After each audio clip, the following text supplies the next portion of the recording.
reading, 15 multiple choice questions from chapter 13 and 15 from chapter 16. And of course, 10 marks in short answer questions for each of the 3 lectures today. No surprise, there's nothing going on after the test, so finish and you're good for this class. Any questions? The test, anything else? Ready to get on with the lecture for today? We're going to talk for the first hour about stress, and then we're going to talk in the second hour about coping. I did this to the other section, so I'll say it to you, take it for what it's worth. When we talk about coping, I'm going to give you some information.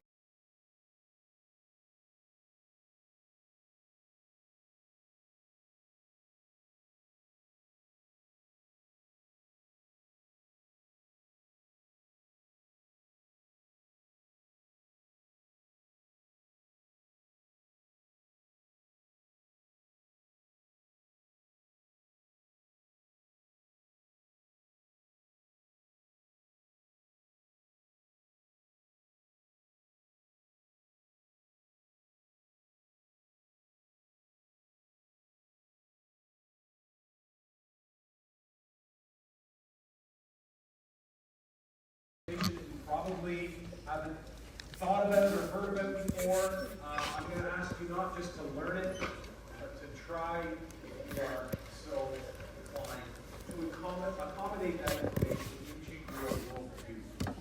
Change the way you look at the world and make how you react to things. I know I say lots of times you have that opportunity, you do. This is one today that I think is especially important. It has to do with the way that we cope with crisis and stress. These are things that are well researched and well known. There's not controversy around it. What's just always amazing to me is that most human beings just don't know about it at all. Haven't heard about it, haven't thought about it, and it is fundamentally important to the way that you see the world.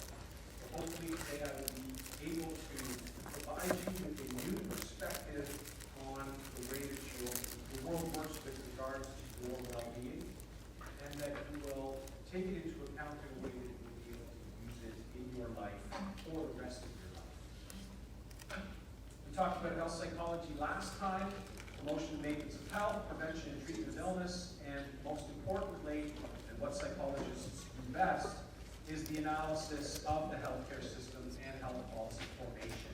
We do evidence-based research about whether or not what you're doing works.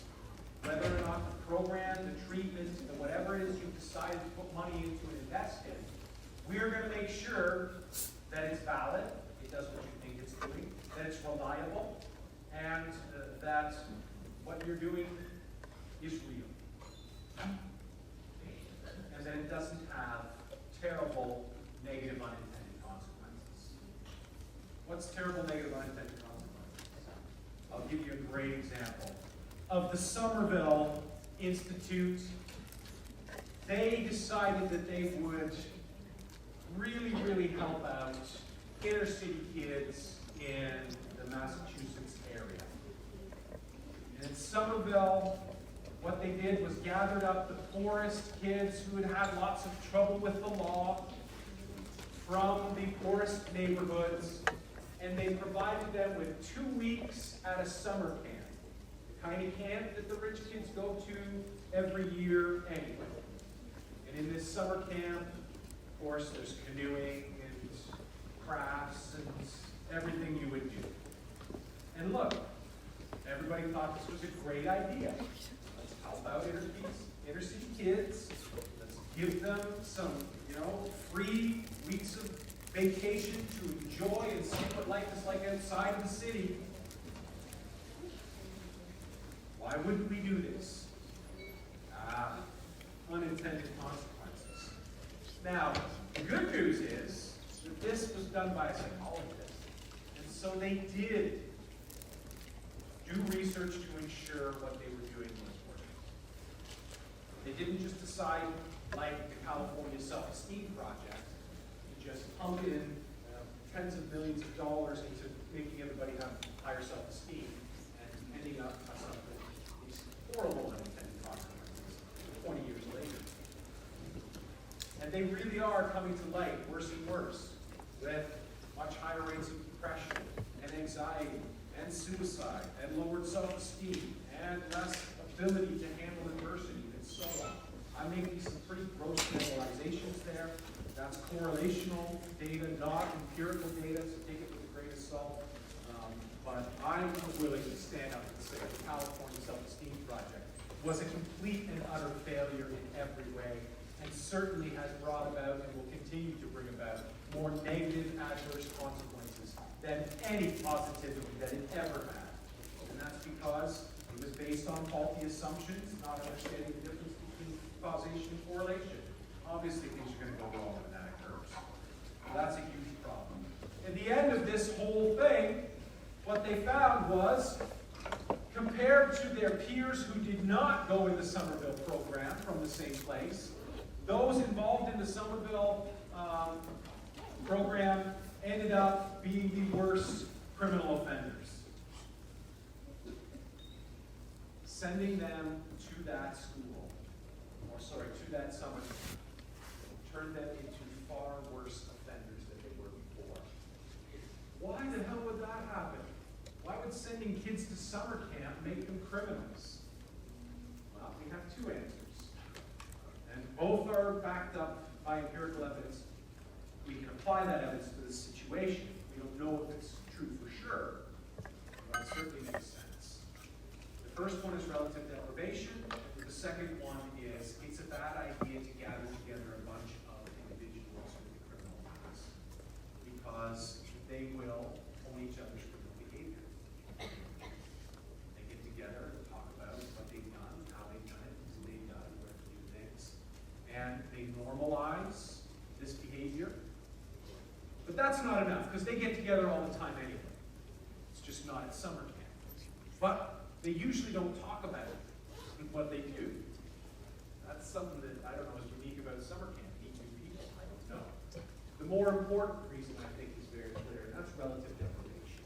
You have a group of young men who don't know anything about the world. They've been exposed only to their neighborhood and the poverty they live within.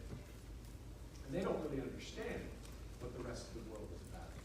And so now we take them for 2 weeks out of the year and show them how the rest of the world lives all the time. You don't think that makes them extremely angry? They just didn't know what summer camp was before. They had no idea what people get to go out and do, what regular people get to go out and do. In fact, many children grow up in poverty without being aware that they're poor. It's just what they know. It's not until they're older that they realize there were things they didn't have that others did. Yeah. So the studies correlations show that prisons are not connected to people. Oh God, yes. It's not what it's used for, but guess what? Prisons don't work.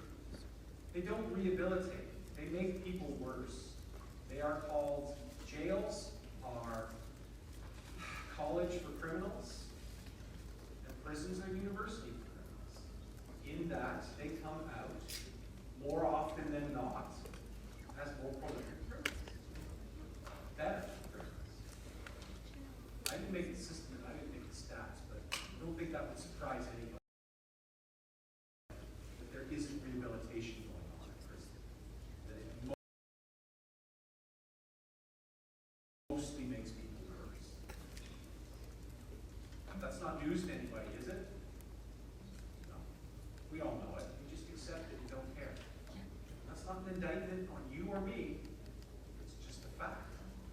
I say we don't care because we don't do anything about it. If you cared, you'd do something. If I cared, I would do something. Okay. Stress is a state that impairs our ability to respond to internal and external demand. It's a simple biological process. What's that mean? It's like emotions. You have a physiological reaction, and you're not in control of that. That's based upon your unconscious programming to stimuli in the environment. Right? You don't have to have ever seen a snake in your life or know what one is to have one slither up to you and scare the shit out of you. Why would you be scared of something so small? It's built into your DNA. no matter the size of the snake, it can kill anything. We fear them like that. What's the biological? It's our reaction. What's the psychological? It's our perception. Stress is a stimulus. Catastrophes. Unfortunately, talking to somebody about an earthquake in Turkey and Syria, natural disasters, absolutely horrible. They're stressful. This is interesting. Even though natural disasters can be far more devastating to communities and people, they don't result in post-traumatic stress disorder as often as tragedy that is human created. Man-made tragedy is much more than natural disasters. War, car crashes, shootings, these types of things. And we've debated for a long time why that is. Natural disasters are terrible. Why is it that man's inhumanity to man is more likely to cause post-traumatic stress than a natural disaster? And that's because natural disasters are very rare. And man's inhumanity to man is so common that it's around us at every moment. Always simmering in the surface. So we need not walk around scared of an earthquake every day all the time. That would not be prudent. But you can certainly walk around scared all day about human beings. So that's probably why post-traumatic stress disorder is associated much more with man-made trauma than with natural trauma. Stress is a response, physiological and psychological. Very specific about this. Stress is a process. It's a relationship between you and the environment. Richard Lazarus talks about stress with the primary and secondary appraisal. The primary appraisal is this stressful or not? How do we appraise that?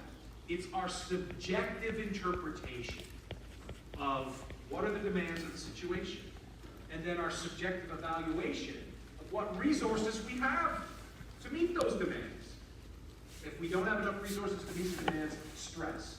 If we have more resources than the demands, no problem, banana. So, primary appraisal isn't stressful. And of course, we can make all kinds of mistakes. We can think that this is the amount of resources necessary, this is the amount I have, not stressful, except it requires way more resources. I underestimate the resources. Or, this is the amount of resources that you need, and I have more resources than anyone. I'm narcissistic. I can't stop being. Yeah, well, the truth is, my resources aren't for you. That's the problem. So I can overestimate my resources I have to handle the situation. I can overestimate the resources needed for the situation. I can over or underestimate either. I can both over and underestimate what resources are necessary to solve this problem and what resources I have available. So mistakes can be made, and it's subjective.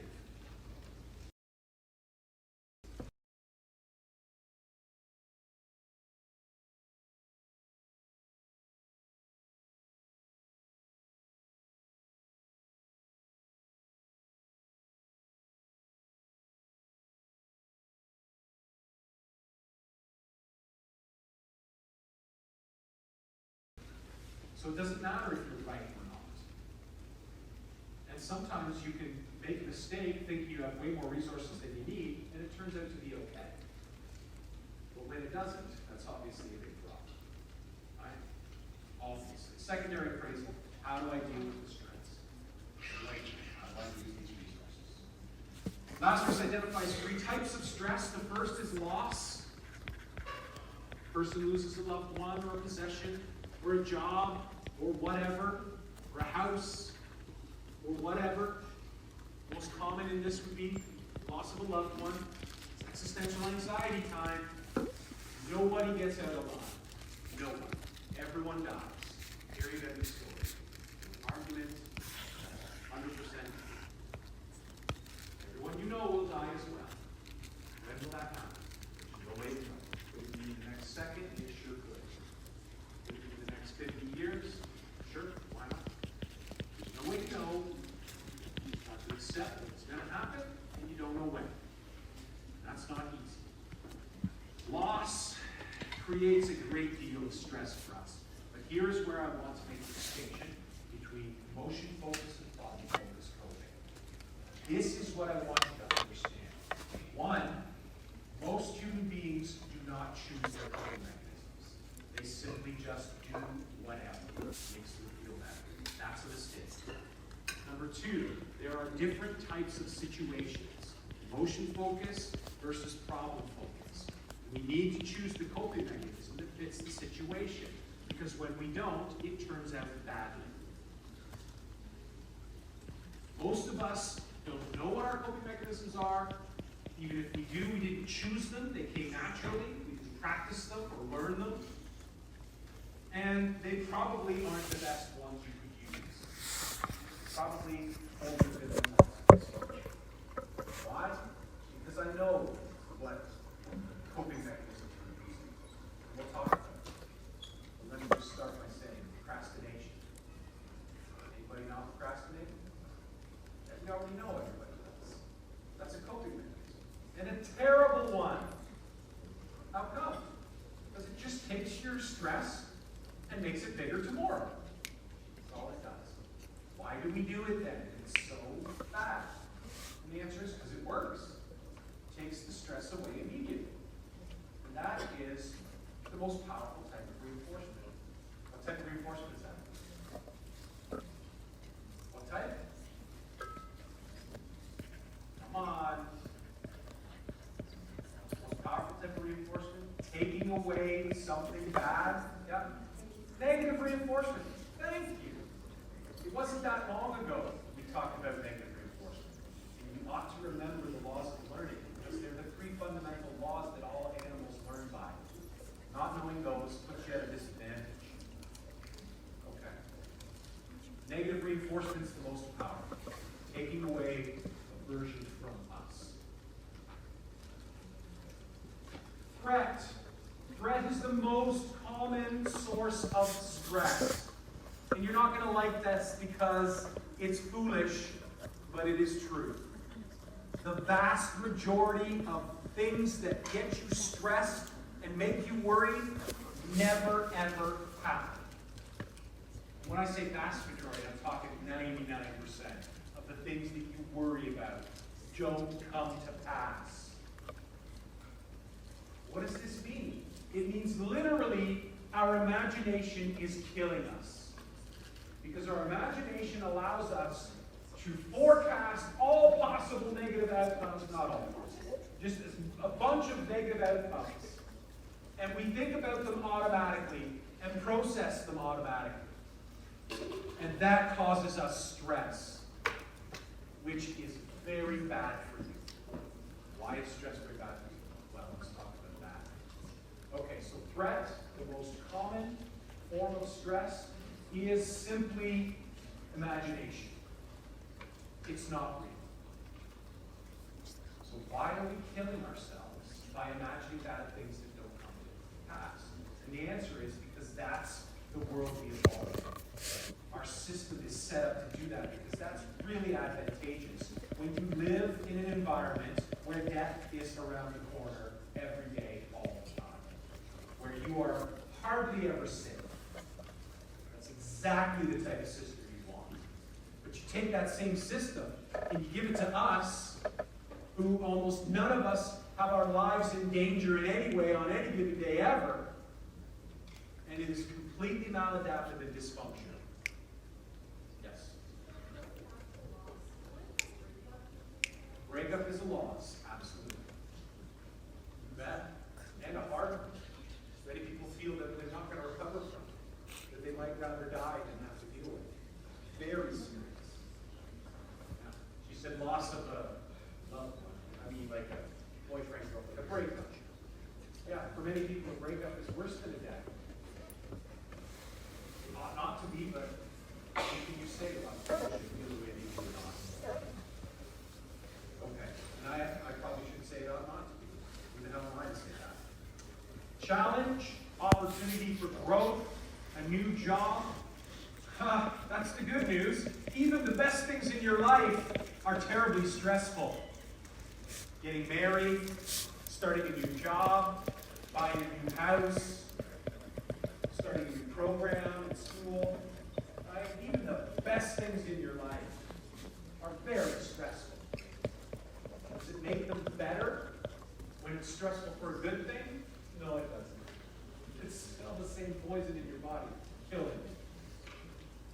What is this poison in our body killing us? Why is stress so bad? All right, I'll get there in a second. We influence the impact of the stressor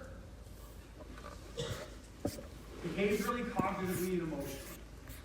The most important thing I want you to take away from what we're discussing here is that stress is a subjective interpretation. Stress is what you say it is. What makes something stressful isn't the stressor, it's you. How do you say it? Well, look, I think everybody would agree that writing a test is less stressful than being charged with murder. Everybody agree? Anybody not agree? Okay. Except that I could be the one charged with murder, and I'm a psychopath. I don't experience stress. Sorry, not stressful to me. And you can certainly find somebody who writing a test to them is more stressful than having a gun to them. Because that's the most stressful thing in their life. So even though we clearly see that one stressor is greater than the other, in most circumstances, I can easily give you a situation where the strength of those matter not at all. They matter not at all. So that's not fair. Not at all is it fair. The strength of the stressor has some impact, but it doesn't account for as much of the variance. It isn't as important as how you perceive the stressor. Your perception of the stressor is reality for you. Period, end of story. No matter how right or wrong you are, that is your reality. So we're all going to leave here. We're going to go ride the roller coaster. Behemoth, or big loopy one, whatever it is, at Wonderland. Okay? On me, I'll pay for it. So, some of us are going to be really excited. I even said that. My palms got a little sweaty just from saying I was going to ride a roller coaster. How weird is that? That's weird. It's not weird. I thought about riding a roller coaster, and I had the emotional reaction for it. Right? That's exciting. That's fun. But the exact same thing for someone else is terrifying. They're not coming. Not for $1,000, they're not going to ride that. Sorry. Because it's the individual's perception of the stressor that makes it stressful, not the stressor itself.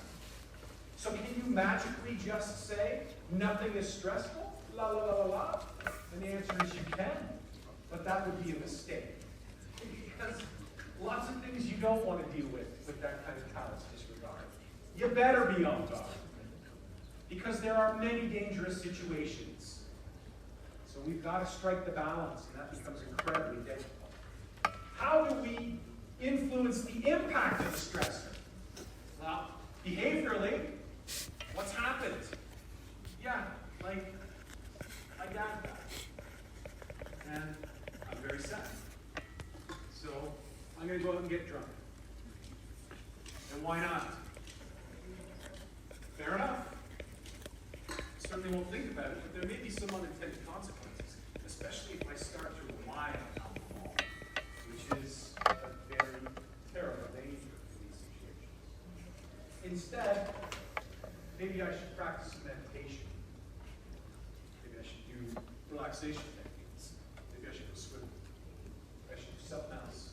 It's better for me. It will also have the same impact as going out drinking.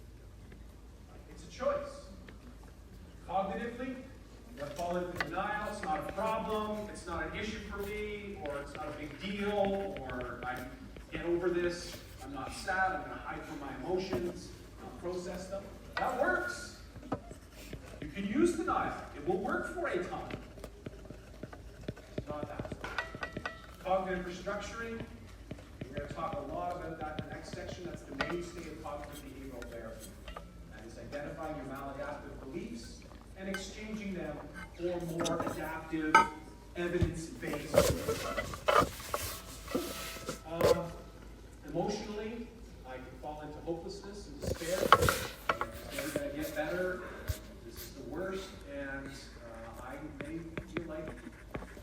better off dead, versus optimism.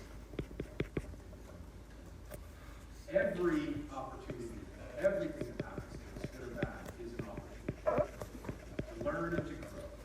The harder it is, the more learning and growth you will have.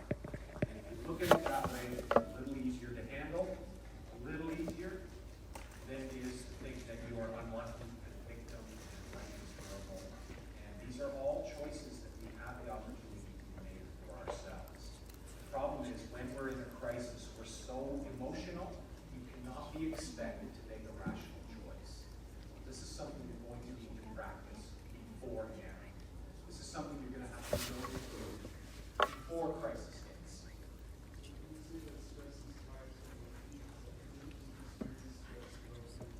No. Stress engenders the physiological emotion of fear. Stress is aversive and uncomfortable because it's part of the anxiety Yerkes-Dodson curve, right? Yerkes-Dodson curve of anxiety is down here we're really bored and that's no good. Up here, this is a little better, fun, peak of excitement. This is the best. This is the optimum arousal. Now too much, now I'm a little anxious. Now a little more, now I'm scared. Now a little more, now I'm panicked. Now fully to the end, I'm fear paralysis. So where are you on that? And it makes a difference for sure on this curve, how much anxiety you're experiencing or not. It is pleasurable. It's not called anxiety on this half of the curve. This half of the curve is pleasurable. Actually down here is also aversive and boring. This is all excitement, up to the peak of excitement. And then everything down here is all aversive and negative. It's anxiety, boost to fear, boost to panic. Okay. Does that answer that question? Okay. Ah, shit.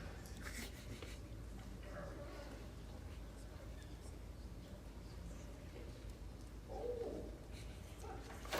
we? Oh. On time. Miracle. Okay. Keep it going. Don't get cocky. Oh, yeah, that's right. I keep avoiding wanting to tell this story. It's funny how I think. Like most people. I know I gotta tell this story, but I don't like to talk about it. So it makes me forget what I'm supposed to say. Right? How funny is that? Not bad. Two women, two mothers, both of them, their children, 8 years old, have died. Suddenly and tragically. They are destroyed. First mom can't sleep. Of course, goes to a doctor, prescribes Xanax, benzodiazepine, helps her sleep. It's not real sleep. You take benzodiazepine or an Ambien or something else. Yes, you're unconscious and your head's on the pillow, but you're not getting slow wave sleep. And you're not getting REM sleep. And it's really no different than being knocked unconscious with a stick. And I'm not joking about that. Those drugs are not good for you. They make you unconscious, but you do not get sleep. Anyway, she's taking those. She is beside herself and she's angry. And she blames her husband. And he had nothing to do with it at all. And he has lost the child as well. But she can't help it. We know this. We lash out at those we love the most in our most difficult times. That's what we do. In fact, over 50% of marriages end after the death of the child in that marriage. They just don't want to see the person connected to that loss. It's very common. They have 2 other children. They have lost a sibling. It's not going well for them. Their parents are fighting. They've lost their sibling. Their mom is unable to take care of them anymore. And don't blame her. Her child died suddenly. Right? It's maybe the worst thing that could happen to somebody. I don't know, but it's terrible. I don't even like to imagine it. So we're not blaming her. She did what her doctor told her. She didn't do anything wrong. But this is a fucking disaster.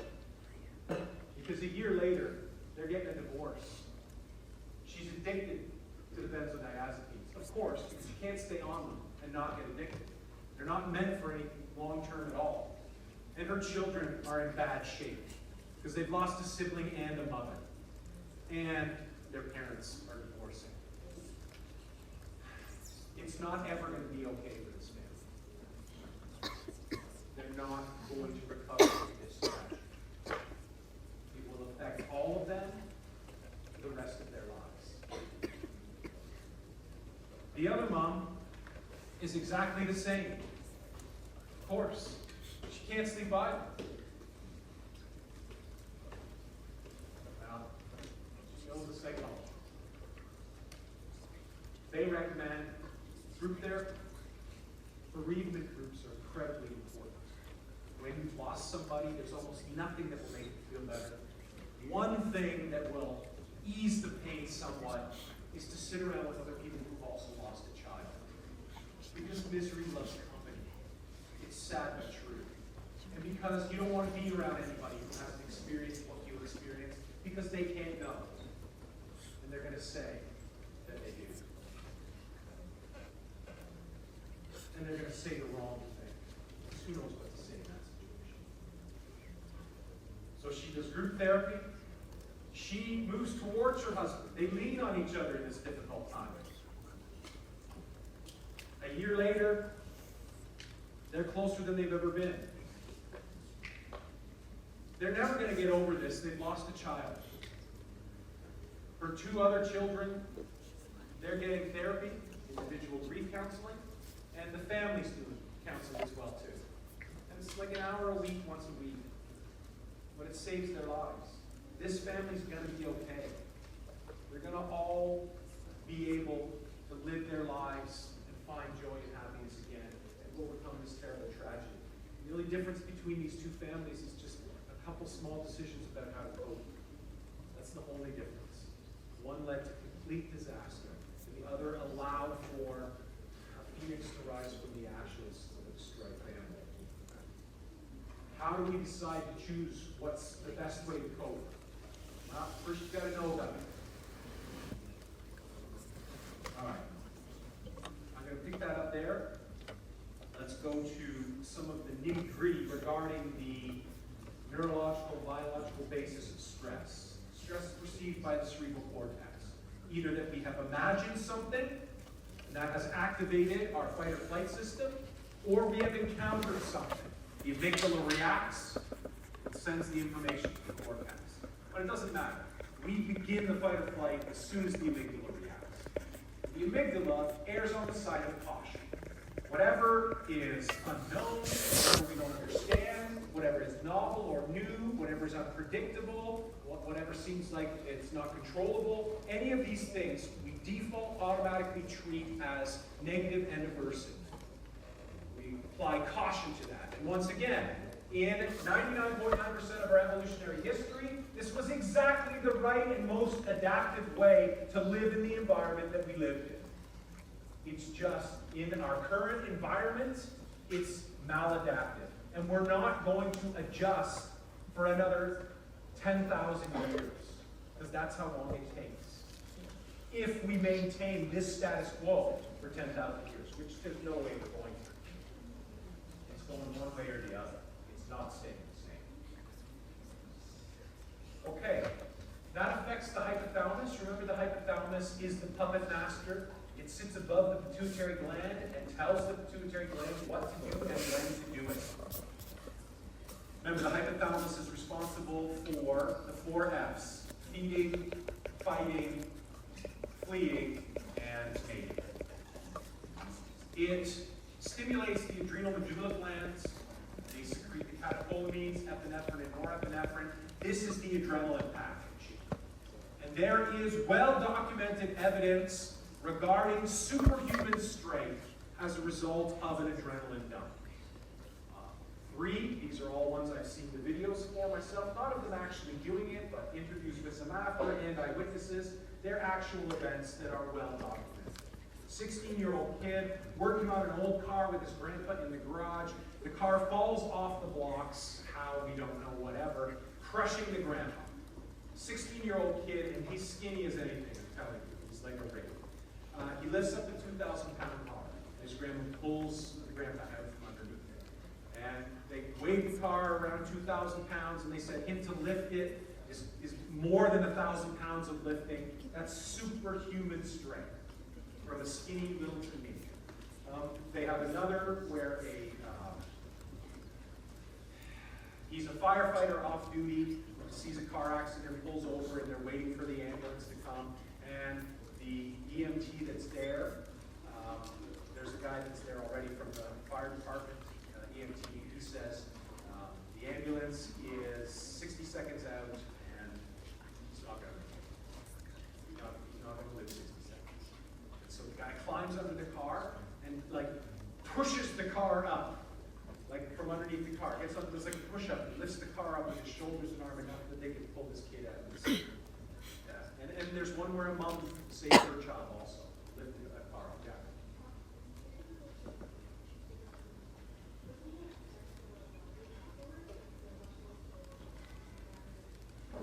You would think so, wouldn't you? But it's not. It is not. No damage on it. The body takes on this, yeah, look, physics would suggest that tensile strength alone is going to bust something up, but it doesn't. That this adrenaline dump seems to extend not just to muscles, but to joints, ligaments, and other things. You know, look, it's rare. It doesn't happen that often. You can't count on it, but it certainly happens. And look, let's talk about it in a more practical sense. Yeah.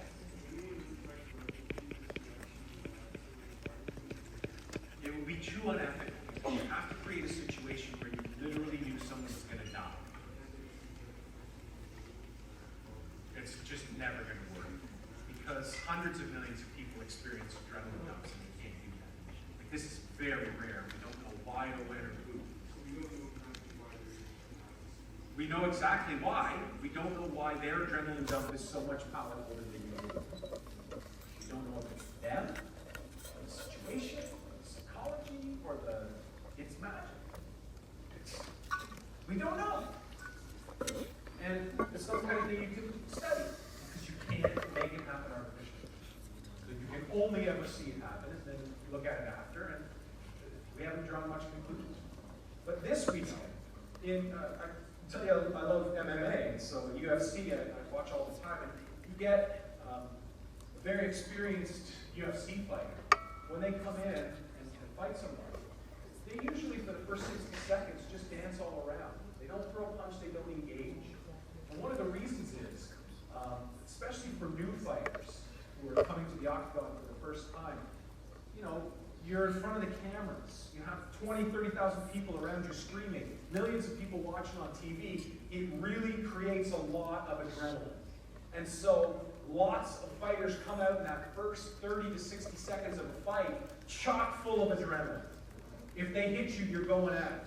By the way, there's a whole reel of knockouts that have occurred within the first 30 seconds of the fight. And usually they're one-punch knockouts, which is pretty rare, meaning this punch was so hard, it turned this person's lights right out. And that doesn't happen often. It really doesn't. And so, really good fighters will dance around, and of course the commentators say, yeah, you know, they're getting their range, they're getting their distance, they're getting their timing, and they're doing all that. But they just know, as long as you dance around somebody for the first 60 seconds, any adrenaline dump is going to be gone. Because it won't last. The adrenaline dump is there because you think you're going to fight, and if you come out to fight somebody and they're like dancing all around you and just doing all this, the adrenaline just goes gone.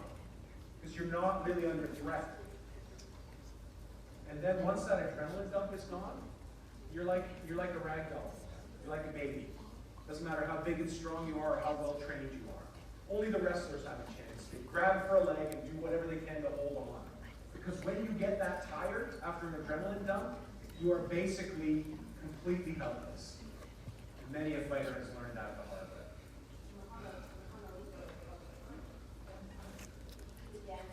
He was the master of this.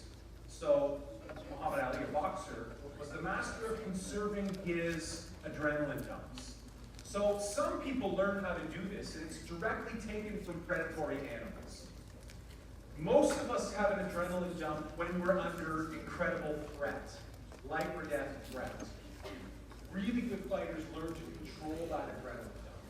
And so they only blast adrenaline when they see they've hurt their opponent. You can find these best fighters. It's very clear. You know exactly who they are. As soon as somebody gets hurt, they go nuts. And it's a flurry of unstoppable punches. They are dumping their adrenaline now. And it's such a science that there have been at least 2 occasions where the fighter has decided to just give everything to finish the fight right now, and they didn't finish it. And as a result, they were completely blown out. One of the best examples of this is the heavyweight title championship between the wrestler Brock Lesnar and Shane Carwin. Shane Carwin, for 5 minutes of the first round, beat Brock Lesnar to a bloody pulp. Literally. Just had him on the ground and punched him for 5 minutes straight. The round ended. They stopped. There's a man break. They start the second round. Shane Carwin can hardly lift his arms to protect his face. Lesnar takes him down and chokes him out in a matter of seconds. This, the biggest, strongest human being in the UFC at the time, was like a baby. I could have rolled him over and submitted him easily. So this adrenaline dump is very real, and it's something that you can learn to use and manipulate. But even the best, every one of these guys is a professional fighter at the highest level, and most of them can't do that. Simple. So release the adrenaline dump. That, of course, raises blood pressure, creates a regular heart rate, sweating to monitor our body temperature, constriction of peripheral blood vessels, and all the things that occur during the fight or flight response. Now, the fight or flight response can last probably 25, 30 minutes maximum, and it almost never does. So this is your opportunity. Most adrenaline dumps are within the first couple of minutes. You can have a panic attack, which won't be as, it can be, but usually won't be as intense as this type of situation, panic attack, which can be as intense, but it doesn't have to be. They can last 25, 30 minutes long, maximum. Most of them will last. Talk about how to treat a panic attack. It's very simple. Sit down and don't move. Just bear with it. Panic attack suck? Yeah, it does. Does it feel good? No, it feels shitty. Will it kill you? No. Will it stop in 20 minutes no matter what? Yep. Is that the best thing to do? 100%. That's how you treat panic disorders. Just sit with panic attacks and get used to them. Pretend they're allergy attacks. Actually, allergies are probably worse. Right? When you have an allergy attack, it doesn't usually go away. My son has allergies, so I know he struggles with that. Panic attacks, they don't last as long. I know they can be bad, but you tell yourself better. Don't worry, we'll return to this. Okay. After the SAM, sympathetic adrenal medullary system shuts down, we now move into the HPA system. This is either we fought and won, we fled and escaped, or 25, 30 minutes is coming. We're hitting HPA no matter what. One of those 3 things is going to happen. The HPA, hypothalamic pituitary adrenal cortical system, the hypothalamus releases CRF, corticotrophic releasing factor. And this stimulates and influences the pituitary gland to secrete ACTH, adrenal corticotropic hormone. This affects the adrenal cortex, and the adrenal cortex then starts to release corticosteroids. Chief among them would be cortisol. And cortisol is really good for you in small doses. It reduces inflammation, it stimulates the immune system response, it helps the body return to the normal state after acute stressors, it assists you in relaxation and healing, and psychologically as well.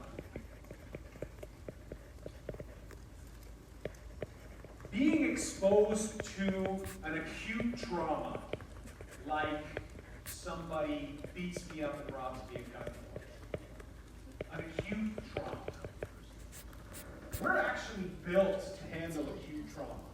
Getting chased by an animal, having somebody burst into our village and try to kill us. We're built for acute trauma. We We are not built for long-term, low-level chronic anxiety. Here's how stress works. It borrows from, we know this already, it borrows from all redundant sources. When somebody's trying to kill me, I don't need digestion and salivation. I'm not going to starve to death for 2 weeks if I don't eat. So we're going to shut that away and put that energy towards fighting and fleeing. Now, where most of the energy comes, the human process that is borrowed from the most is the immune system. Because the immune system is meant to keep you alive for weeks and months and years. And none of that's going to make any difference if we die in the next couple of minutes. So we basically put our immune system function to its lowest functional level. And that's where we steal the most energy from. Now what happens is we're supposed to have a quick fast, SAM over after a few minutes, HPA turns on, we relax, and it shuts down and everything's fine. The problem is in our modern day society, we have stressors that are not resolved, and we have nothing to fight and nothing to flee. You have a paper that's due in a week, you have no idea how to do it. It's a long one and difficult, and you're not doing well in that course anyway. This paper is going to be 40% of your mark, and if you don't do well in it, you're not going to get in the program you want. And am I speaking to anybody here? You hear what I'm saying? That kind of stress doesn't go away. And so I have chronic low-level HPA turned on, and it's releasing cortisol continuously. Now, cortisol, as great as it is for you in small doses, is clearly poison in larger doses. And still, the HPA system does not properly deactivate because the stressor remains. It has not been resolved. We continue to release cortisol and remain in this kind of no man's land for days and weeks, or in this case, until you've written the test. And it could be longer if you owe money, or if you live in poverty, or if whatever the stressor is. Low-level chronic stressors keep our immune system functioning at its lowest levels over long periods of time. When our immune system doesn't function, we get sick more often and die younger. When your immune system doesn't function, you are vulnerable to all viruses that are out there, to all bacteria you come in contact with, the bacteria that lives inside you, like streptococcal, which, when you're stressed, can become out of homeostasis and start causing infections. Every predisposition you have, heart disease, diabetes, cancer, will be more likely to express itself under the conditions of chronic stress. It's not just physical health, it's mental health equally as much.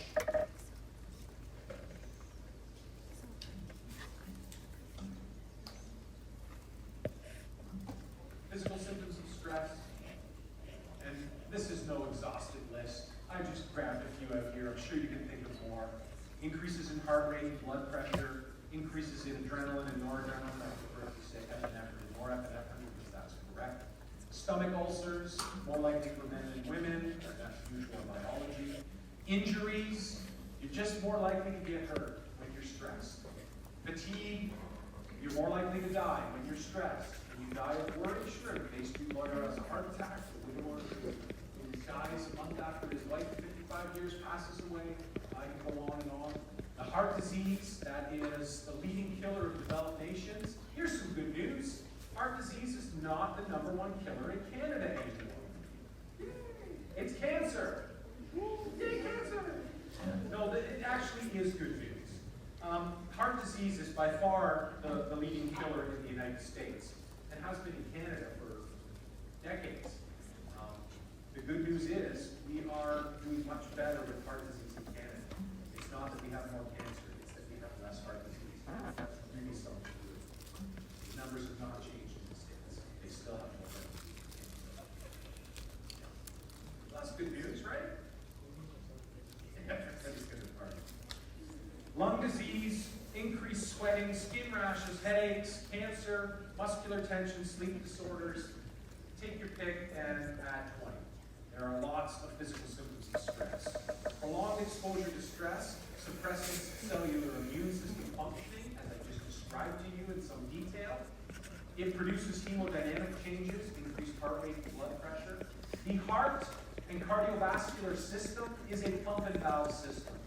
Yes, it is living material, but it's not different than any manufactured or mechanical pump and valve system. If you overuse it, it will break down. If you don't use it enough, it will rust, or in human terms, it will atrophy. It will break down. We need to use it the right amount. What is that right amount? Different for different people. It certainly involves some moderate exercise, at least 4 or 5 times a week. Minimum. It provokes irregular heart rhythms. Arrhythmias can cause death. Pretty rare, but once again, people who have died from it. The fact that it's rare doesn't make them feel much better. Neurochemical imbalances. Prolonged exposure to stress increases the likelihood of depression, anxiety, and any other predispositions you might have. Panic disorders, schizophrenia. We won't know what they are. We don't know. None of us knows what our strengths and weaknesses are in our genetic makeup. Even if you get a genetic makeup, which can be done, they don't understand enough to explain to you how your genes interact with your environment to make accurate predictions. We're not that far away. What we can certainly tell you is that stress is bad for everybody. It atherosclerosis, right, which is plaque buildup on the arteries, which results in a cardiac infarction, a heart attack, aneurysm, embolism, stroke. These all are aspects of plaque buildup on the arteries because the plaque can block an artery so blood can't flow, or the plaque can break off and get clogged near the heart or in the brain or in other places. Look, it's just all bad. Atherosclerosis is at the heart of most heart disease and death. It's a result of being exposed to stress for a long period of time. Cortisol. You know the gorilla or the chimp who is the alpha, they'll be the silverback, right? Their back is silver. You know this? You've heard about this? Yeah, it's not silver, it's gray. Because it's just gray hair from stress. That's what the silverback is. It's not a badge or a prize that you win for being the baddest ass gorilla. It's the stress you experience by being in control, by being the responsible leader. It's not easy. Cortisol causes your hair to go gray. You can Google this. Look at George W. Bush. Look at Barack Obama on the day of their inauguration to the President of the United States. Completely black hair, both of them. Or very dark brown hair and very dark black hair. Not a stitch of gray. Check them 4 years later. Check them 8 years later. They look like they've aged about 20 years. It's not an easy job. Whether you're good at it or bad at it, whether you're one side or the other, it's not an easy job. That type of responsibility takes a toll on human beings. And the toll is real. Sorry? Barack? Oh, Trump. Yeah, because his hair's just tied anyway. Boy, you can't expect orange to change to more orange. Yeah. Which is not, it's not as natural. Right? Look, yeah, fair enough. And there's lots to certainly to joke about and be concerned about with President Donald Trump. But I will say this, he's not the boogeyman. He's not what people have made him out to be. And no matter how bad you are, even a broken clock is right twice a day. Right? He did some very good things, the Abraham Accords, other stuff. You don't have to give him credit, I don't care if you do or not. But don't just say everything he did was shit just because he's somebody you don't like. That's not fair either. Believe me, I know you're not right. Not even at all. But I can still say, wow, he did something good there, despite it. Right? And he actually did a bunch of good things that we don't want to acknowledge. He did a ton of stupid stuff, way more stupid stuff. But, name me a president who hasn't. You can think what you want. I'm not here to defend or anything. I'm here to offer a different perspective.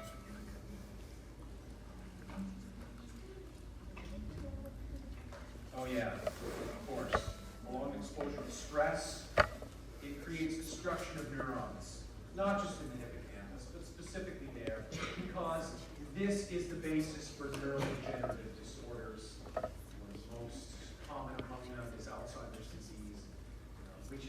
arise for reasons we don't understand, that I would certainly speculate has to do with increased amounts of stress that we experience in our lives on a daily basis. The brains are deteriorating more quickly than they have in the past. Yeah, stress rots your brain. And if you're interested, musicians are like, I think it's 8 times less likely to get Alzheimer's disease than the total population. So learn a musical instrument. Start playing now.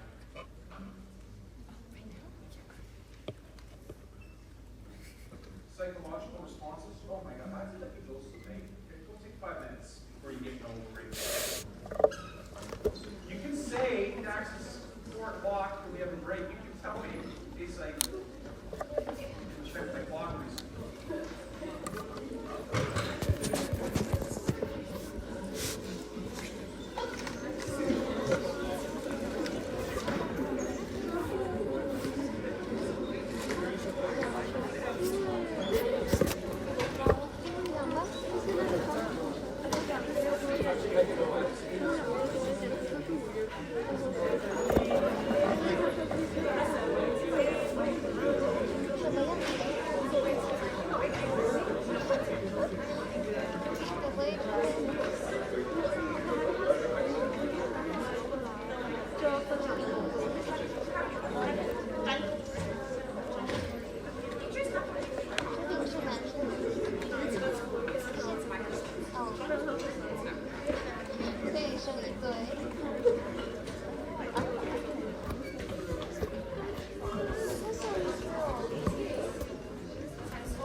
Okay, fine. I'll go like this and I'll take off. 如果我想这样，我想这样。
Back in. Psychological responses to stress. Once again, not an exhaustive list, and we've covered most of it already. Emotional instability. More easily lose your temper, more easily cry, more easily get angry, more easily lash out violently. You get the idea? Emotional instability. Lots of unstable, intense emotions. When you are stressed, you have problem-solving difficulties. When we are stressed, we tend to ruminate. We tend to overthink things. We tend to second-guess ourselves. We tend to come up with a lot of counter-arguments. Therefore, it's difficult for us to make a decision. When we do make a decision, we second-guess it. So our problem-solving capabilities become severely diminished. Ruminative thinking, I mentioned already, you just keep thinking over and over and over about what your boyfriend or girlfriend said to you, about that you broke up with somebody, about that you got a bad mark on this test, about the whole thing that you said to your parent, about whatever. You can't stop thinking about it, and it just keeps coming in and bothering you, whatever you do, wherever you go. Catastrophizing. This is the worst ever. I can't believe how terrible this is. Part of the problem of catastrophizing is that people say these things out loud. And when you say things out loud, you are communicating to your unconscious. Because your unconscious responds to all stimuli in the environment that it is faced with, that it's exposed to. And so when you say, this is the worst, it believes you. And if it isn't the worst, don't say so. Because that's going to make it worse. And if you want to fail something, just keep telling yourself, I can't do this, over and over. And you will find a way to fail. There's no question that what you tell yourself has dramatic impact and influence on how your unconscious decides to follow or not follow your particular goals. So, we've learned this already. Your unconscious is autonomous. It acts without your permission, not necessarily following the goals that you wish it to. It has pre-programmed reflexive responses to different stimuli in the environment, and you can override them with some practice, training, and difficulty. But if you don't, they will be your default processes. And they will have been shaped by random processes more than by anything specific or deliberate. Because your memories, your internal dialogue, your voice that tells you every day who you are, is written not by truth. It's not written by right and wrong. It's not written by good and bad. It is written by emotional intensity. Meaning, attention is what drives memory. If you don't pay attention, you don't remember. If you pay maximum attention, you will have maximum chance of remembering. Attention follows emotion. It has no choice. Whatever creates strong, intense emotions in you, you have no choice but to pay strong attention to it. Because that's what emotion does. It drives our attention. If it's something good, it drives us to get the good thing. If it's something bad, it drives us to escape. Emotion is meant to drive attention. So, when it comes to catastrophizing, you speak out loud, you say these things, and your unconscious will believe it. So be careful. Don't say this is the worst if it's not the worst. Don't say I can't do it if you can. Try to keep your negative beliefs about your vulnerabilities to yourself. You don't need to say them out loud. Some student asked me the other day, I've got really good marks forever, but since this point here, I can't seem to do anything, get any good remarks. And I'm like, I need to know your personality, your situation, your this and that. I can't. What can I tell you? So we talked for like 60 seconds, and basically, although he's not ready to say it out loud, he doesn't want to be in school, and he's too afraid to go and pursue his business. And I said to him, if that's what you really want, if your unconscious knows that this is your true desire, it's going to do everything it can to make sure you fail out of here. And that's exactly what was happening. So you either change your desire explicitly, I mean write it down and say it to yourself every day for the next 8 weeks, or go do what it is you want to do. But make no mistake, your unconscious is not following this plan unless you make it. It's following its own plan that was created hundreds of thousands of years ago. Psychological symptoms of stress, anxiety, tension, confusion, irritability, you don't want to be with, frustration, anger, resentment. You're taking out your anger on the people you love the most. It's sad, but it's true. You're hypersensitive. It's like I call it emotional sunburn. Right? You have sunburn, my friend comes up and pats me on the shoulder, that hurts! But I was just trying to be friendly. Yeah, but I got sunburn. Oh, okay. I understand. But with emotional sunburn, no understanding, right? You say something to me. Oh, Dax, why'd you do that? How would you say such a thing to me? You're like, I was just trying to be nice and helpful and friendly. Yeah, well, I'm emotional sunburn. I'm sensitive. Right? But I don't say that, and even if I did, you'd be like, what are you talking about? Right? But when people have experienced trauma, they tend to have emotional sunburn. They are very touchy, even to the most well-intentioned touch. Suppression of feelings, because our feelings are so intense, they're overwhelming, and we don't want to have them. You can dissociate yourself from your emotions. I've seen it. Unfortunately, you can't dissociate yourself from only the bad emotions. You will need to dissociate yourself from all of them. And that's not a good strategy at all. Dissociation from your feelings means you will never process them. And if you do not process your negative emotions, they will not go away. They are like an infection that will simply accrue and get worse over time. And if you still don't express it, then it will come out on its own. Sideways. What do I mean by coming out sideways? It means it won't necessarily have anything to do with whatever it is that you're so upset about or not dealing with. But it will express itself as depression, anxiety, substance use and abuse dependence, problem, whatever it is. It's coming out one way or the other. How do you deal with emotions? How do you process emotions? Really simple. You express them in a safe place. That's it. You do it again and again. Based on the principles of habituation.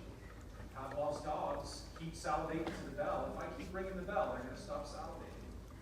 If I keep exposing myself to that horrible memory again and again and again, the intensity of that emotion is just going to go down. Till eventually, I can talk about it and tell you about it without breaking down. It still hurts, but it's manageable now. It's where it's meant to be. And if you don't do it, you're going to live with it forever. It's not going away. Poor communication, withdrawal, depression, feeling isolated, alienated, boredom, job dissatisfaction, mental fatigue, poor reasoning, poor concentration, loss of spontaneity, loss of creativity, lowered self-esteem. Behavioral responses to stress. Number one, procrastination.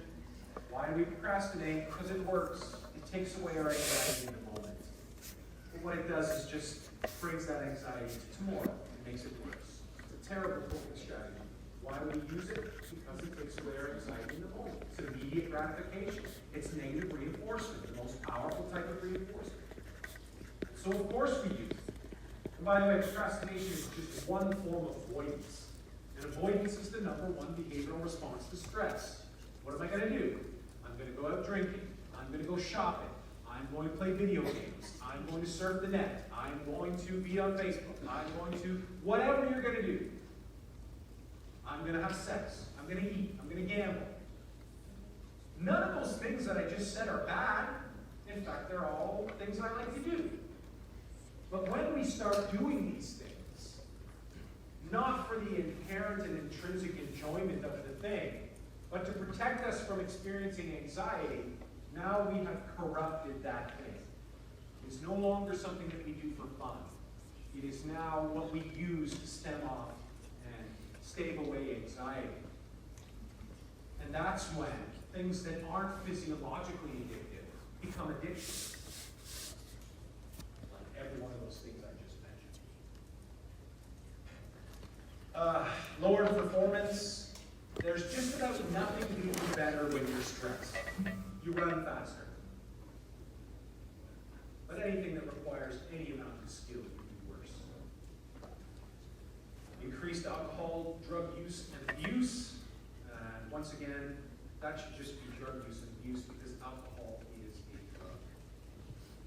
Intentional acts of sabotage. Like what? Well, here's my favorite one. I got a lot of anxiety about writing papers, and so I would procrastinate it to avoid that anxiety till the last minute. Do the paper at the last minute, and it didn't get a shit mark because I did it at the last minute, but I had a built-in excuse. I already self-handicapped. Of course I'm not going to get a good mark on the paper. I left it to the last minute. Not that I'm dumb. Not that I can't do it. I'm just lazy. Yeah, I created an excuse for myself that allowed me to avoid any type of ego damage or threat. But of course, all that does is ensure that I'm not going to improve, get better, learn. It just protects me from anxiety.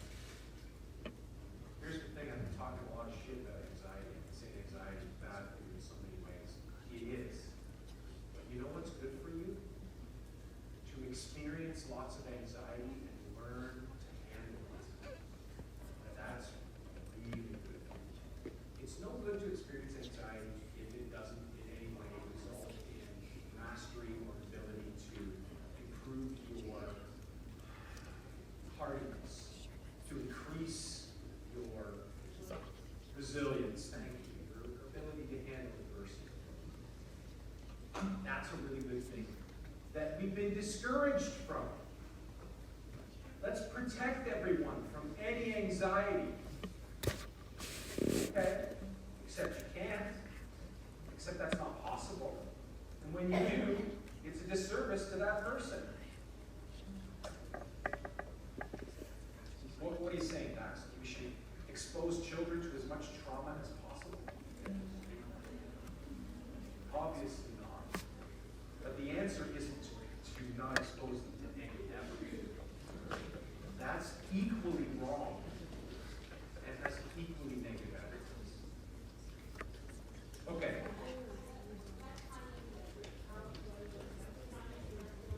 California Self-Esteem Project. They tried to raise self-esteem, but that generally is focused out into the idea that we protect children from adversive experiences, right? And look, children who experience adverse trauma and crises, make no mistake, it has a lifelong negative impact. So they're not wrong in wanting to protect children from trauma. But it's not traumatic to lose a hockey game. It's not traumatic for someone to call you a name. It can be, it could be, you can treat it as such. And I'm not saying you don't punish people who do these things, you do. But you don't make the goal the complete elimination of anything adversity. Because that's not in anybody's best interest. And you wouldn't do that to your pet. But you do it to your kid, and I understand empathy. It's powerful and good. But remember that empathy is equally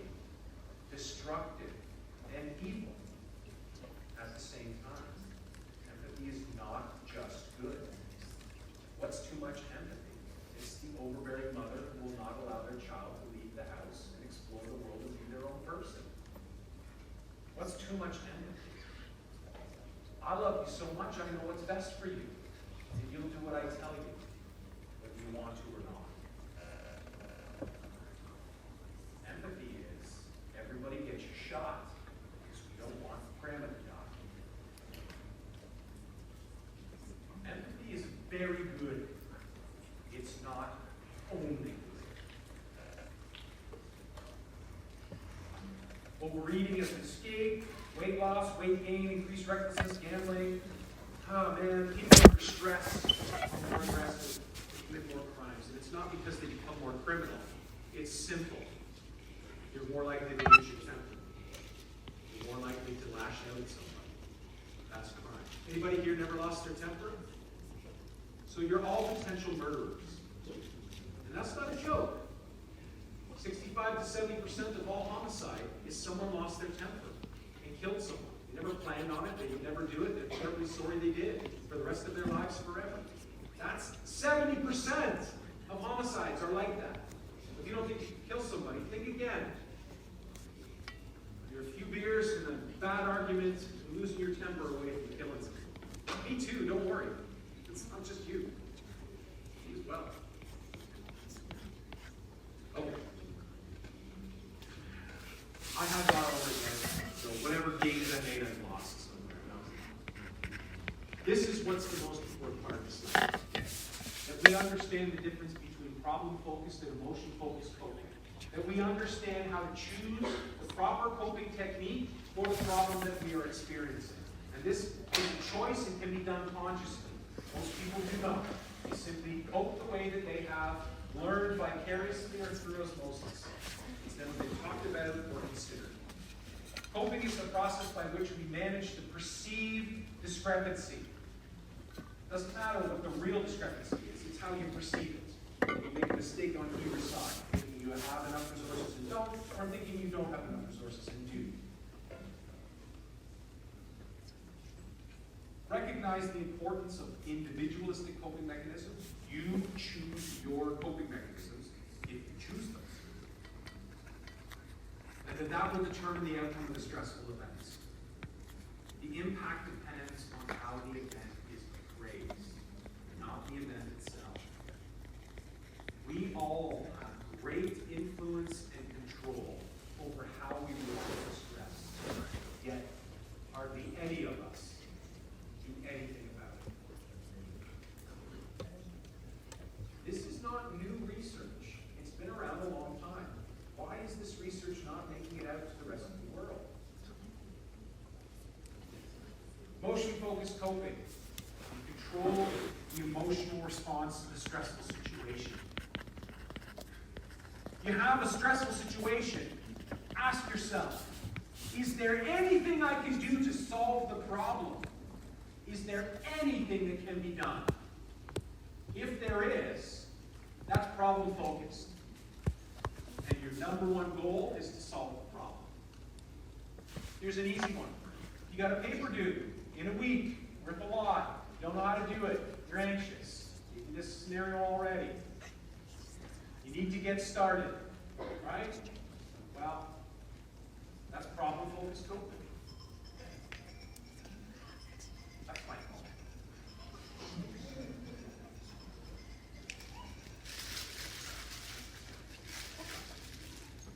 It's okay. Oh, I didn't even have this. Sorry, I'm on a lecture right now. Call you later.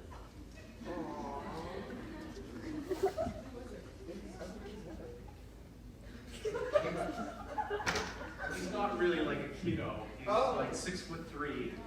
He's huge. How old is he? 18.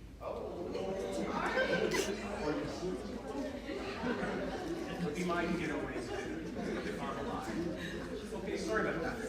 Here we go. Emotion-focused coping is for a situation where there's nothing that can be done. Classic emotion-focused coping situation, loss of a loved one. Existential anxiety alert. Nobody gets out alive.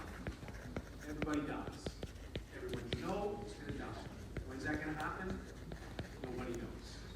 Right? That's something you can do. Emotion-focused coping tells us when there's nothing that can be done to solve the problem, The goal is to deal with how you are responding. The goal is to deal with your coping. So we want to choose coping methods that will assist with this. Here's a problem. Death of a loved one, nobody's fault, nothing to be done, nothing anyone can do. If you use a problem-solving strategy here, you're going to make yourself crazy. I'm going to find revenge. I'm going to change the laws that led to this. I'm going to make sure that someone is sued. I am going to try and solve a problem that cannot be solved. And many people do this. And it only makes it worse because there's no problem to solve. What are my favorite problem-focused coping techniques? Emotion-focused coping techniques, I should say. Meditation, mindfulness, therapy, progressive muscle relaxation. I could use drugs or any other distraction and avoidance, but that doesn't help. It just postpones the pain till later and makes it worse later and brings whatever negative unintended consequences might come from getting drunk or using drugs or doing something else, gambling away your money, whatever you're doing. Or you could just go and get some support. Group therapy is cheap and effective. Cognitively, you can fall into denial or optimism. What's a hardy personality? They see crisis as an opportunity. They see stress as a challenge to overcome. Problems are welcomed because they mean growth. They are eager to test themselves and improve. And what hardy means is they're very healthy. They don't get sick very often. Their immune system functions at maximum. Now, you can be born with a hardy personality, and good on you if you are, but you can just choose to have a hardy personality. You can choose to think and be that way. And you have every possibility to do that. Now, I'm not going to lie to you and say it's easy. You're going to have to do it a little bit every day for a long time. It's more important. Problem-focused coping. So look. You got a paper that's due. You can meditate till the cows come home. That is not going to help you. Right? I have a brilliant idea here. You're very stressed because your paper is due. Do your paper.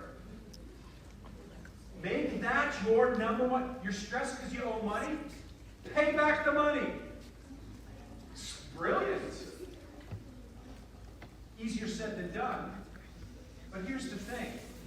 When you are working towards the goal, looking for a job, borrowing some money, making a plan, you're okay.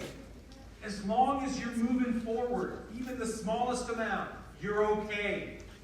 But if you're doing nothing, you're not standing still. You're falling back. Doing nothing is not what we do when it's a problem-focused issue.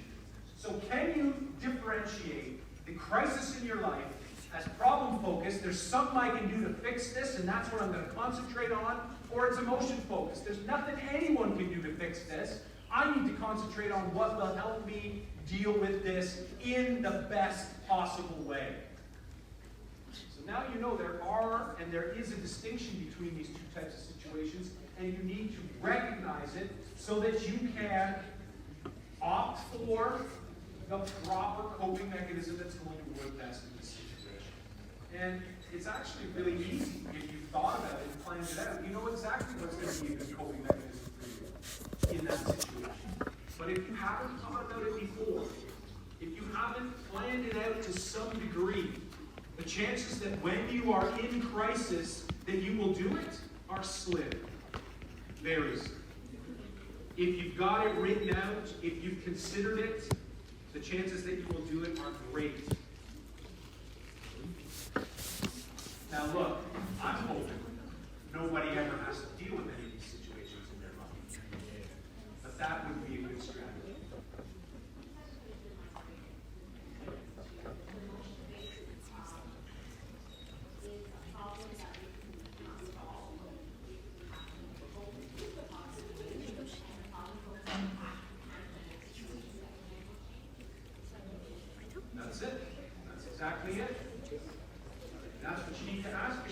any stressful event. Is there anything I can do about it? If so, if yes, then what? And if this is the thing, then how do I get started? Right? Just moving on and making a plan is psychologically healthy for your coping in all these situations. Remember the mothers whose children died I talked about, right? You can pick the right type of coping, but it's just not a good coping mechanism. Drug and alcohol, prescription drugs, painkillers, sleep medication, other things. I'm not a doctor. They tell you that's what you take. Do your research and make up your own mind. You're not always using the best treatments for the problems that we have dealing with.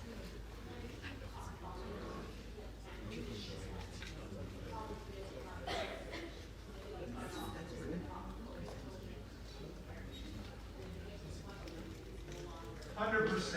And look, these problem focused, emotion focused, they're categories that are meant to give us a broad idea about how to move forward, but they're not black and white concepts. And so what was said here was, if a person has cancer, could they employ both strategies? Problem focused, get you chemotherapy. Emotion focused, let's do some meditation and maybe some group therapy. And the answer is, yeah, 100%, 100%. If you have both, do both. And look, here's a good thing.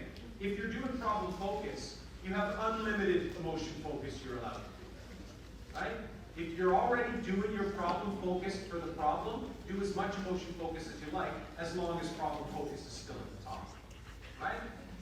If it's emotion focus, don't bother with problem focus at all. That's just bad news. A lot of people try to solve problems that are not solvable. Okay. Social support, you know what social support is. It has the effect of keeping us healthy and keeping us alive. People with low social support get sick more often and die much younger. And of course, as I suggested before, it's largely due to the amount of stress experienced, the lowered immune system function, what effects that has upon us in many ways. There's two things. One, the knowledge that you have a support system. I have family, I have friends, I have colleagues, I have community. All these people I carry with me everywhere I go every day with the knowledge that they are there to love and support me whatever happens. And that makes anything and everything I do in this world easier, whether I realize it or not, because I carry my social support with me everywhere. And if you do not have that social support, you are interacting in this world in a completely different way. Without the confidence, without the assurance, without the anxiety and stress that someone who has a system will experience. So first of all, just the psychological knowledge of the support system around you is comforting and staves off stress and anxiety. It makes you more resilient in and of itself. The second is having people who you love to support you when there's trouble is incredibly important. A shoulder to cry on, someone to commiserate with. And of course, the positive things. We clap more and laugh more when we're with others than when we're by ourselves. Hey, you're going on an amazing trip to Hawaii. You want to go by yourself or with a friend? You get to choose. Anybody choose by themselves? Didn't think so. So we understand the importance of this. Social support's a positive force that reduces susceptibility to stress by the underlying knowledge of our support system, and of course by the actual support provided to us in these situations. Misery loves help.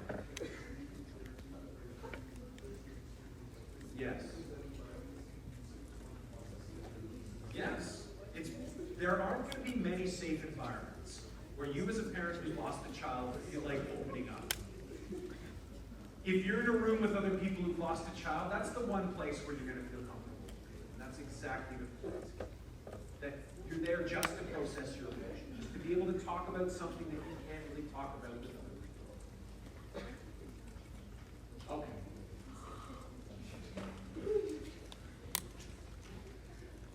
Positive coping strategies. Not a lot of time, so I'm going to quickly show you my favorite at the top there. The first is based on transcendental meditation. Transcendental meditation is my preferred because it has the most research done. We have the most empirical evidence of its efficacy. Others work. I'm not saying anything against them. I just go where the evidence is the greatest. And then, this isn't transcendental meditation. I call it focused breathing. It's completely secular. It's not connected to any religious beliefs. You don't have to wear anything. You don't have to sit any particular way. You don't have to use any particular words. And it's very simple. I'm going to show it to you in a couple seconds. Look, meditation is, we've talked about the benefits. It's one of the best possible medicines in the world. There doesn't appear to be any negative side effects of meditation. And the positive benefits are legion. There are many, many, both empirically and correlationally shown, incredible benefits. So the question is, why doesn't everybody meditate? That's a different question for a different day. It doesn't have to do with the things that you think of most often. It's actually very interesting that research on why people don't do things that actually would be good for them. But we all do that, of course, obviously. So in this case, you're going to breathe in through your nose and out through your mouth. That's called diaphragmatic breathing. You're using the diaphragm muscles. That's the muscles here right above your stomach. So put your hand on your diaphragm. Breathe in through your nose and out through your mouth. You should feel your hand go up and come down. This is how breathing is meant to be done. This is how you breathe when you're born. This is how athletes learn to breathe, runners. This is how if you're a singer or a wind instrument player or a swimmer or a dancer or somebody who needs or a fighter, you know to breathe in through the nose and out through the mouth. This is the way the system works, and it's optimal. When I breathe thoracically, that's breathing through my mouth, you can see it's my chest and shoulders that move. That's not healthy. That's not good breathing. Now, if you can't breathe through your nose, fair enough. You do what you got to do. But if you can, that's what you want to do. So thoracic breathing is in through the nose and out through the mouth. You shouldn't hear the breath, right? That's too loud. No, nothing like that. In, no sound. Out. Just continue that process. Now you can close your eyes, that's easier. Or if you open them, focus about 6 feet away and learn to defocus your vision so you're not looking around. Now while you're doing this, you need to have a mantra. That's the cognitive aspect. Now, of course, the famous mantra is Om, right? That's the Sanskrit word for bliss. If you want to use it, go ahead. There's folklore, not empirical evidence, just folklore, that saying Om like this, if you say it in the right frequency, that it has some mystical powers in unlocking consciousness. I don't think so, I don't know.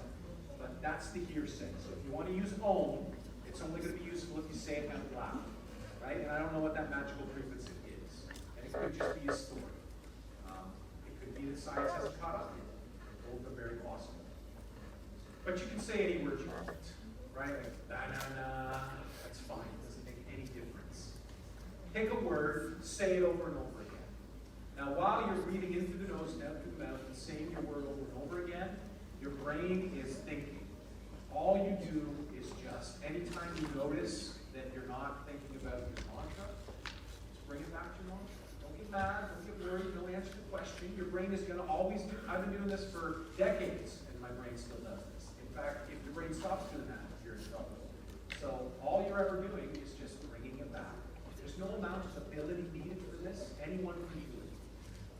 5 minutes a day is probably enough to get the results that you've read about. It's simple, it's easy. This is like lifting weights for your attentional control. Why is attentional control useful? It's one of the most useful skills you'll ever have in your life. It allows you to have greater conscious control over what you pay attention to and maintain your attention longer. How does it do this? You're simply practicing under extreme conditions. The extreme condition is you're forcing your brain to think only about one word for 10 minutes. That's like torture for your brain. But by the way, learning to control your brain under these minimal stimulus situations gives you the power to control your brain during maximal stimulus situations. So you train your brain during the extremes, whether it's extreme boredom or extreme oversensory exposure, it doesn't matter. You're training your mind to have greater control over your attention under all situations. And that is exceedingly valuable. PMR, progressive muscle relaxation, very quickly, one of my favorites. I use it for insomnia, but it's good for just relaxation or suggestion or anything like that. So lie down in bed, close your eyes, breathing in through the nose, out through the mouth. I hold my arm up off the bed about this high. And I count to 20 in my head very slowly. 1,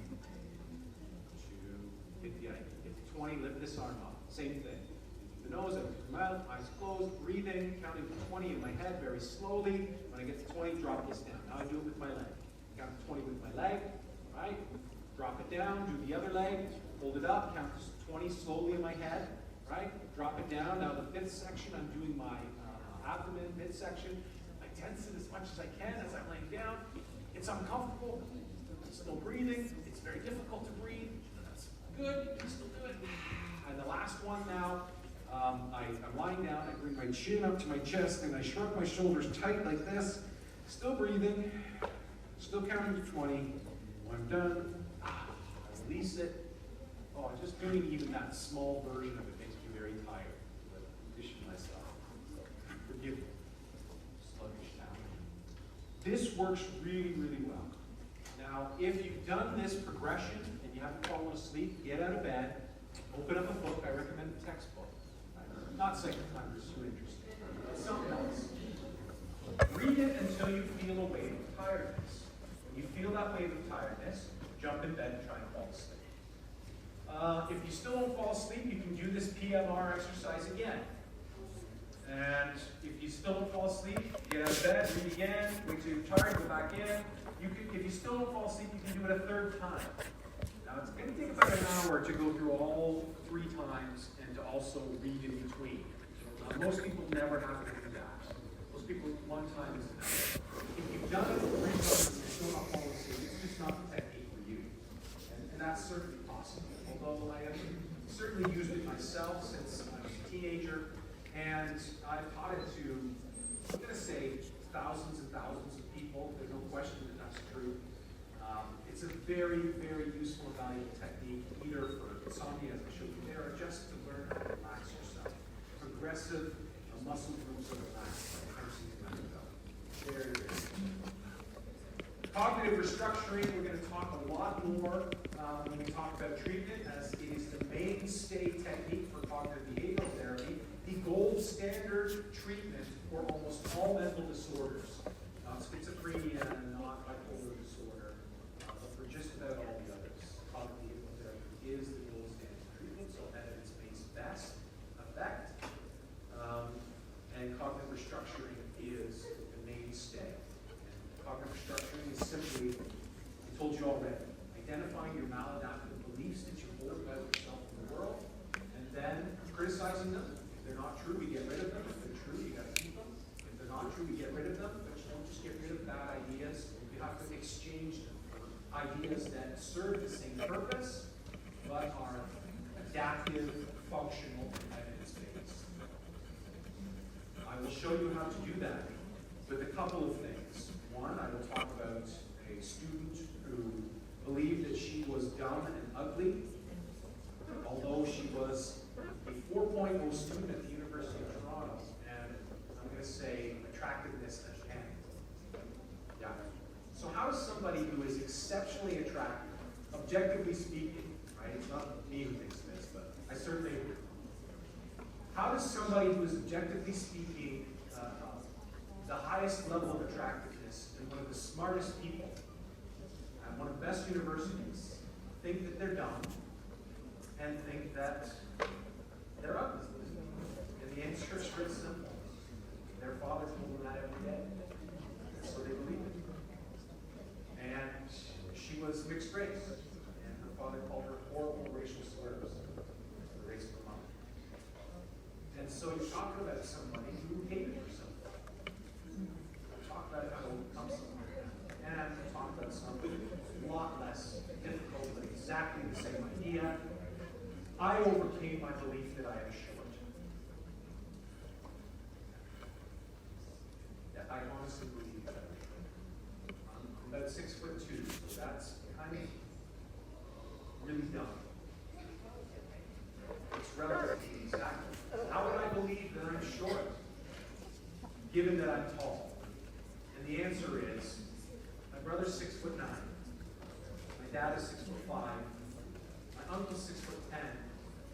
I'm the shortest guy in my family by a long shot. My brother calls me short.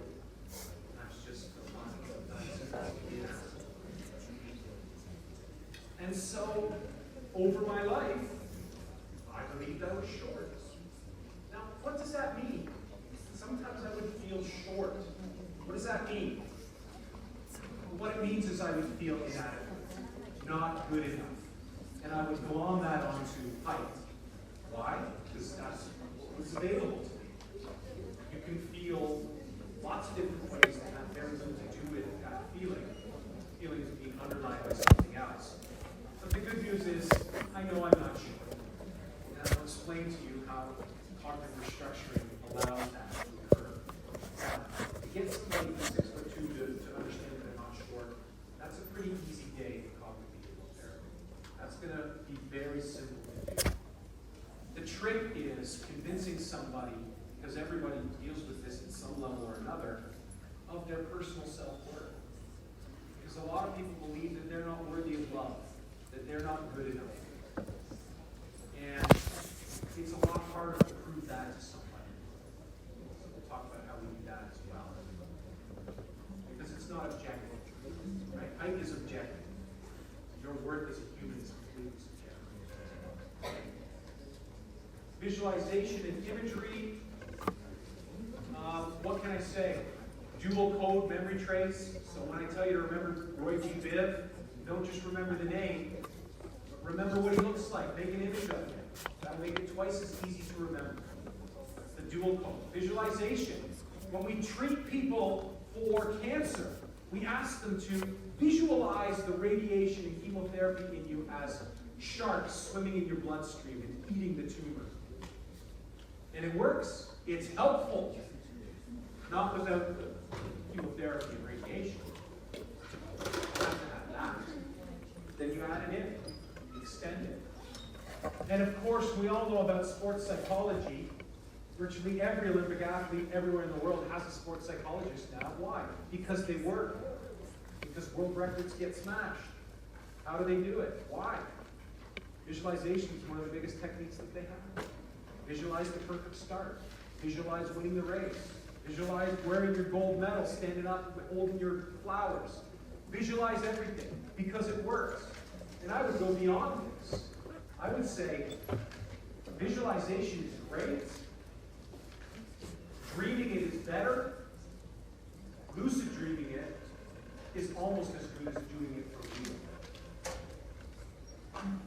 And I've been saying that for 25 years, when people didn't know anything about lucid dreaming.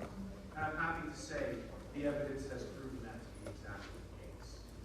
So that conjecture has been shown to be very true. Very happy about that. Self-hypnosis, anger management, thought-stopping procedures. Don't have time to go through all of these, but they are all very useful. Anger management is just a whole bunch of different techniques, from simple ones like counting to 10 to more in-depth ones like relapse prevention. You know what? Let me talk about relapse prevention, because that's probably all I'm going to have time for. Relapse prevention is taken from drug abuse treatment, and we've applied it to anger management and stress inoculation training. It's very simple and very effective. Number one, identify your triggers. If it's anger management, what are the things that piss you off? If it's stress inoculation, what are the things that stress you out? If it's drug addiction, what are the triggers that make you want to use? Identify the triggers. Write them down. Put them in order. Make a hierarchy. This is my worst trigger. Number two, create strategies to avoid these triggers in your life.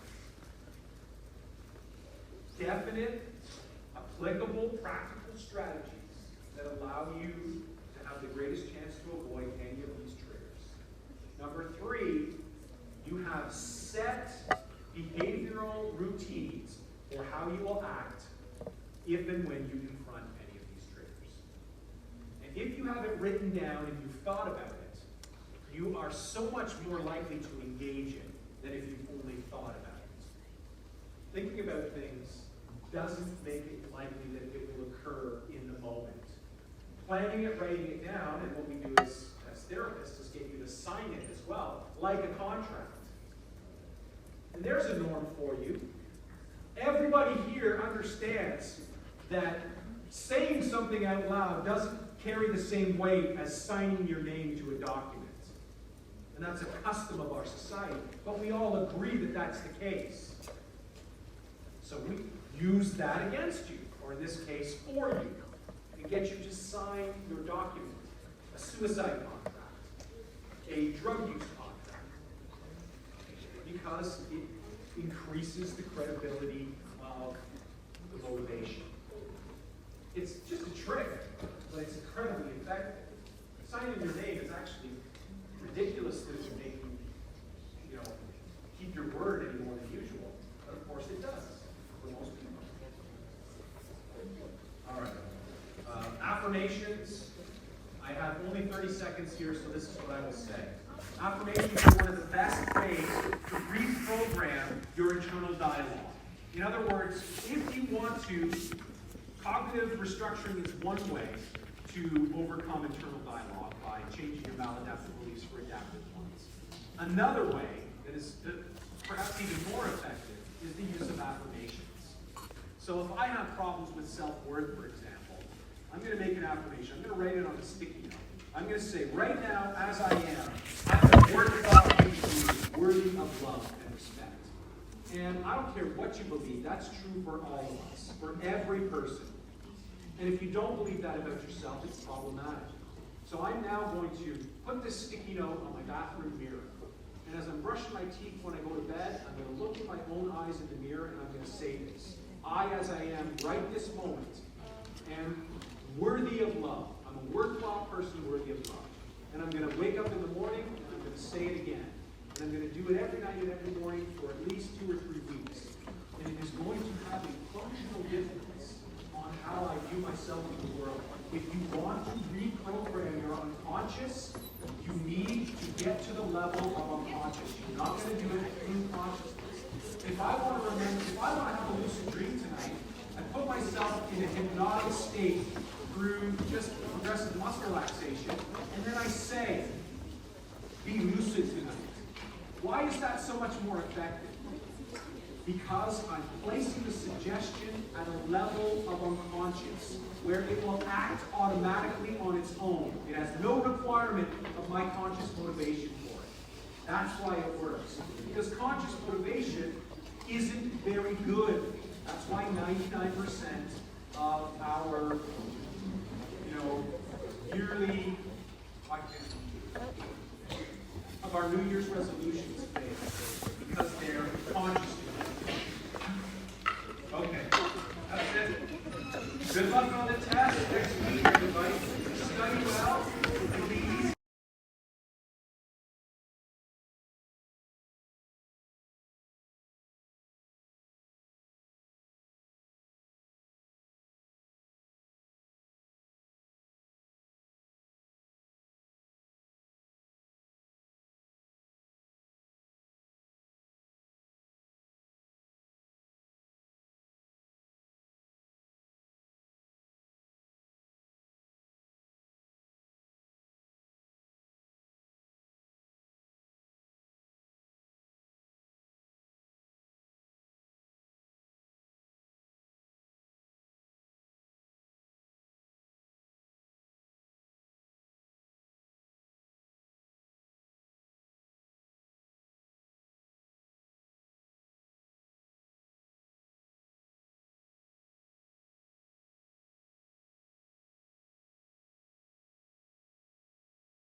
reading, 15 multiple choice questions.